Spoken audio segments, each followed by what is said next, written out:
Good evening students. EDIM के आज के इस ई लेक्चर के सेशन में आप सब बच्चों का स्वागत है। तो बच्चों, आज यहाँ पर लोग जो बात कर रहे हैं वो है हमारा कॉम्पिटिटर एंड इंडस्ट्री एनालिसिस। आपको याद होगा कि हमने लेक्चर नंबर 11 जो अपन पढ़ रहे थे क्रिएटिव प्रॉब्लम सॉल्विंग, उसका लास्ट टॉपिक था हमारा कॉम्पिटिटर एंड इंडस्ट्री एनालिसिस, जो हमने समझा था कि हमें हमारे कंपटीशन और हमारे बिज़नेस की स्ट्रेंथ या हमारे बिज़नेस की पोजीशन के बारे में भी पता होना चाहिए। तो इसी को हमने देखा था कि इस चीज़ को नॉलेज करने के लिए या समझने के लिए हम लोग पॉटर 5 फोर्सेस मॉडल को यूज़ करते हैं। आइए हम अब उसको एक एक पॉइंट को एक्सप्लोर करते हैं। पहला पॉइंट है हमारा threat of new entrants. Sorry, थोड़ा सा गड़बड़ हो गई। ये जो हमारा थ्रेट ऑफ न्यू एंट्रेंट है वो क्या कहता है कि देखिए, अगर आपका जो जिस चीज़ में आप बिज़नेस कर रहे हैं, जो प्रोडक्ट है आपका, जो लाइन है आपकी, यदि उसमें प्रॉफिट है, यदि वो मार्केट प्रॉफिटेबल है, दैट मीन्स आपको हायर रिटर्न मिल रहा है, तो ये जो सिचुएशन है ये अदर लोगों को भी अट्रैक्ट कर रही होगी और नए लोग इस बिज़नेस में जुड़ना चाहेंगे। अगर न्यू एंट्रेंट्स आएंगे तो कहीं ना कहीं आपके बिज़नेस के प्रॉफिट को कमी होगी और आपकी इंडस्ट्री के अंदर भी नए लोग जुड़ते चले जाएंगे। तो कहीं ना कहीं न्यू एंट्रेंट आपकी फर्म और आपके बिज़नेस के लिए एक कंपटीशन को क्या करेगी, क्रिएट करेगी। तो ज़रूरी ये है कि आपको उनके लिए कहीं ना कहीं आपकी इस इंडस्ट्री को कहीं ना कहीं कोई बैरियर लगाने पड़ेंगे। जितने बैरियर होंगे उतने आपके लिए बिज़नेस में प्रॉफिटेबल के चांसेस बढ़ जाते हैं। और यही हमें समझना पड़ता है हमारे बिज़नेस की स्ट्रेंथ के लिए कि यदि हमारे बिज़नेस के लिए कंपटीशन हाई होता चला गया, न्यू एंट्रेंट्स आते चले गए, उनके लिए कोई रिस्ट्रिक्शन नहीं है, तो आपके बिज़नेस में प्रॉफिट या आपकी इंडस्ट्री में जो प्रॉफिट है वो मार्जिन कम होता चला जाएगा। तो यहाँ हम इसी चीज़ को कह रहे हैं इनकम्बेंट ऑपरेटर, क्योंकि यहाँ हम क्या देख रहे हैं कि जैसे टेलीकम्युनिकेशन में पहले ट्रेडिशनल फ़ोन हुआ करते थे, फिर धीरे धीरे नए फ़ोन, आजकल देखिए स्मार्टफोन्स तक लोग पहुँच गए। तो ये सारे कौन हैं? ये इनकम्बेंट ऑपरेटर्स है ना। तो कैसे हम या कौन कौन से फैक्टर्स होते हैं जो आपके इस न्यू थ्रेट के लिए रोक सकते हैं, वो हम देखते हैं। देखिए, जैसे आप उनके लिए पेटेंट राइट, कॉपीराइट, इन चीज़ों को बैरियर लगा सकते हैं, क्योंकि अगर आपके यहाँ पे बैरियर हाई होंगे और एग्जिट बैरियर लो होंगे तो कई फर्म्स जो आपके यहाँ एंटर कर जाएंगे और परफॉर्मेंस नहीं कर पा रही होंगी, वो ईजिली जा सकती हैं, जो आपके लिए फ़ायदेमंद है।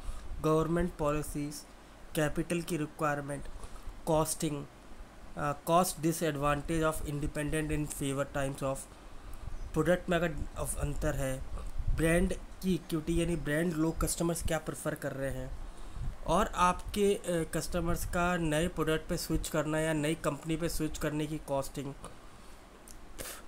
डिस्ट्रीब्यूशन जो आपके यहाँ स्ट्रेटजी यूज़ की जा रही है या अदर्स कंपनीज जो यूज़ कर रही हैं, customer loyalty with the established brands, और industry profitability.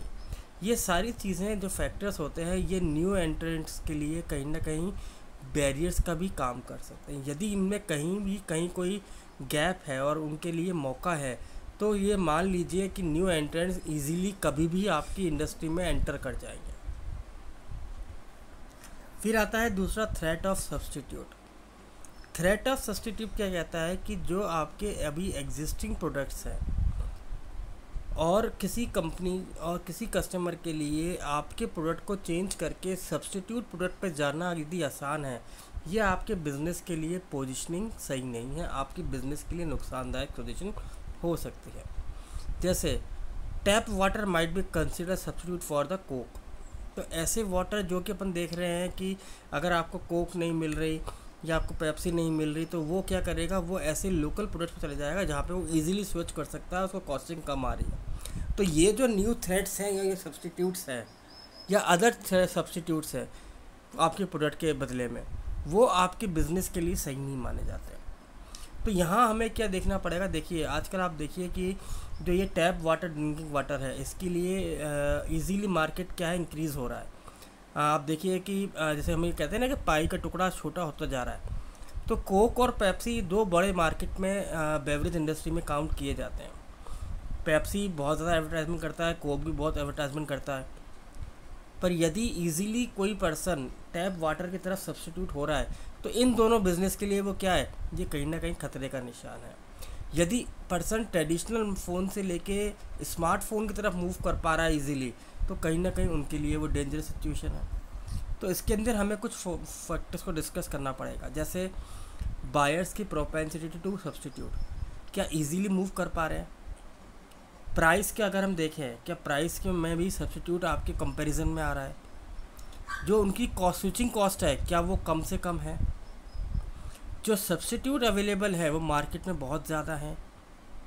Customer easily substitute को रिकग्नाइज कर पा रहा है, और आपका जो प्रोडक्ट की क्वालिटी है और आपके जो सब्स्टिट्यूट प्रोडक्ट की क्वालिटी है उनमें ज़्यादा अंतर नहीं है, तो आपके लिए ये डेंजरस सिचुएशन है। यहाँ आपको स्टडी करनी पड़ेगी। फिर आता है bargaining power of customers. Bargaining power of customer क्या कहती है कि आप मार्केट से क्या आउटपुट ले रहे हैं। क्या कस्टमर्स आपको अपने अंडर प्रेशर में रख रहा है। यदि कस्टमर आपको अपनी इच्छा अनुसार चला रहा है तो ये आपके बिजनेस के लिए सही पोजीशन नहीं है। अगर कस्टमर इजीली सेंसिटिविटी और प्राइस को चेंज करवा पा रहा है अपनी डिमांड से, तो ये आपके बिजनेस के लिए सिचुएशन अच्छी नहीं है। तो इसलिए कई बार ऑर्गेनाइजेशन क्या है, लॉयल्टी प्रोग्राम चलाती हैं ये देखने के लिए कि कितने लोग आपकी कंपनी के साथ जुड़े हुए हैं और जुड़ा रहना चाहते हैं। तो यदि बायर्स पावर लो होगी, यानी कस्टमर आपको अपनी इच्छा अनुसार चेंज नहीं करा पा रहा, तो आपकी बिज़नेस की पोजीशनिंग अच्छी है।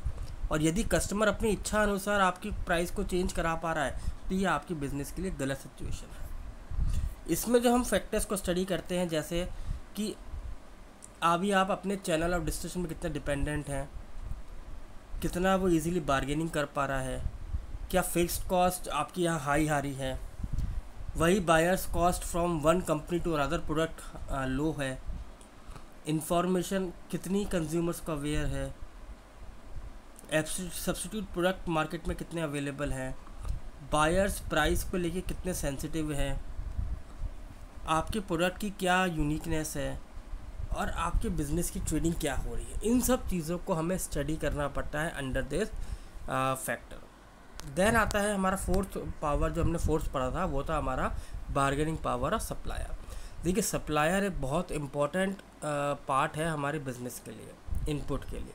सप्लायर वो पर्सन है जो हमारे बिज़नेस के फिनिश गुड्स को बनाने के लिए इनपुट प्रोवाइड करवा रहा है, जैसे रॉ मटेरियल प्रोवाइड करवा रहा है, कंपोनेंट प्रोवाइड करवा रहा है, लेबर दे रहा है, सर्विसेज दे रहा है।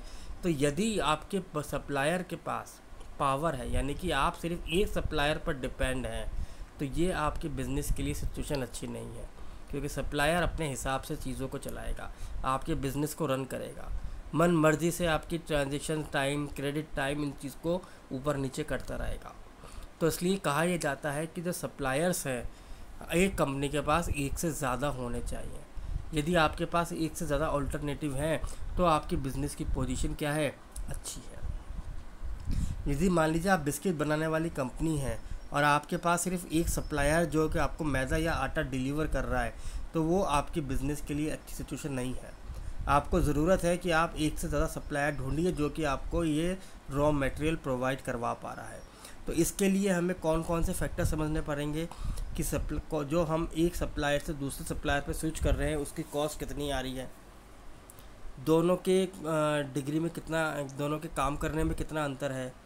आपको जब एक सप्लायर से दूसरे सप्लायर पे स्विच करोगे तो आपके बिज़नेस को कितना नुकसान होगा, कितना फ़ायदा होगा, क्या कॉस्ट लगेगी, आपके डिस्ट्रीब्यूशन चैनल की स्ट्रेंथ क्या है, और आपके कॉम्पिटिटर के सप्लायर्स की स्ट्रेंथ क्या है। ये सब सोच के ही हमें इन सब चीज़ों को एनालाइज करना चाहिए। देन द लास्ट फोर्स जो आता है वो आता है आपका कॉम्पिटिटिव रेट। यदि आपके बिजनेस में कंपटीशन बहुत ज़्यादा है तो कहीं ना कहीं आपके बिज़नेस के लिए ये अच्छी पोजीशन नहीं मानी जा रही। इसके लिए जो हम पोटेंशियल फैक्टर्स को देख रहे हैं, जैसे अगर आपका बिज़नेस, आपका प्रोडक्ट अपने कंपटीशन से अपर हैंड पे है, एडवांटेज है, तो उसके लिए आपको ज़रूरी है कि आप इनोवेशन करते रहिए, चेंजेस करते रहिए। ऑनलाइन और ऑफलाइन के बीच में भी कंपटीशन ज़रूरी होना चाहिए। आपका जो एडवर्टाइजिंग का जो बजट है, प्रमोशन करने का जो बजट है, और आपके कॉम्पिटिटर का बजट है, उसमें भी कहीं ना कहीं डिफरेंसेस होने चाहिए। आपके पास एक कॉम्पिटिटिव स्ट्रेटजी होनी चाहिए। ऐसे ही आपका जो फर्म है उसको अपने रेशियो को देखना पड़ेगा कि कॉस्ट और स्विच करने का रेशियो क्या है, और आपके यहाँ पे कितनी ट्रांसपेरेंसी है। इन सब चीज़ों का एनालिसिस भी हम इस कंपटीशन राइवलरी के अंदर करते हैं। तो यही था बच्चों आज का टॉपिक। आई होप कि आपको समझ में आया होगा। Thank you very much.